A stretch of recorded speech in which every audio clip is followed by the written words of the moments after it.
सोलापूर जिल्ह्यातील 34 पैकी 19 साखर कारखान्यांनी यंदाच्या गळीत हंगामासाठी ऊस दर जाहीर केला असून उर्वरित 15 कारखान्यांनी अद्याप दर घोषित केलेला नाही।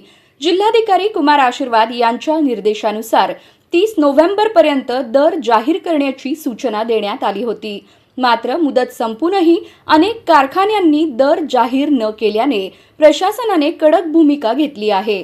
प्रभारी उपजिल्हाधिकारी संतोष कुमार देशमुख यांनी संबंधित कारखान्यांना तातडीने ऊस दर जाहीर करण्याचा इशारा दिला असून अन्यथा कठोर कारवाईची शक्यता वर्तवली आहे।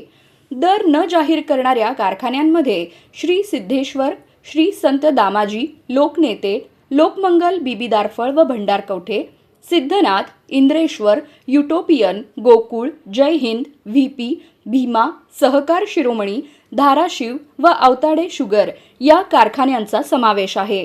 दरम्यान ऊस दर प्रश्नी स्वाभिमानी शेतकरी संघटनेचे अध्यक्ष राजू शेट्टी यांनी आंदोलनाचा इशारा दिल्यानंतर अक्कलकोट व दक्षिण सोलापूर परिसरात आंदोलने सुरू झाली आहेत।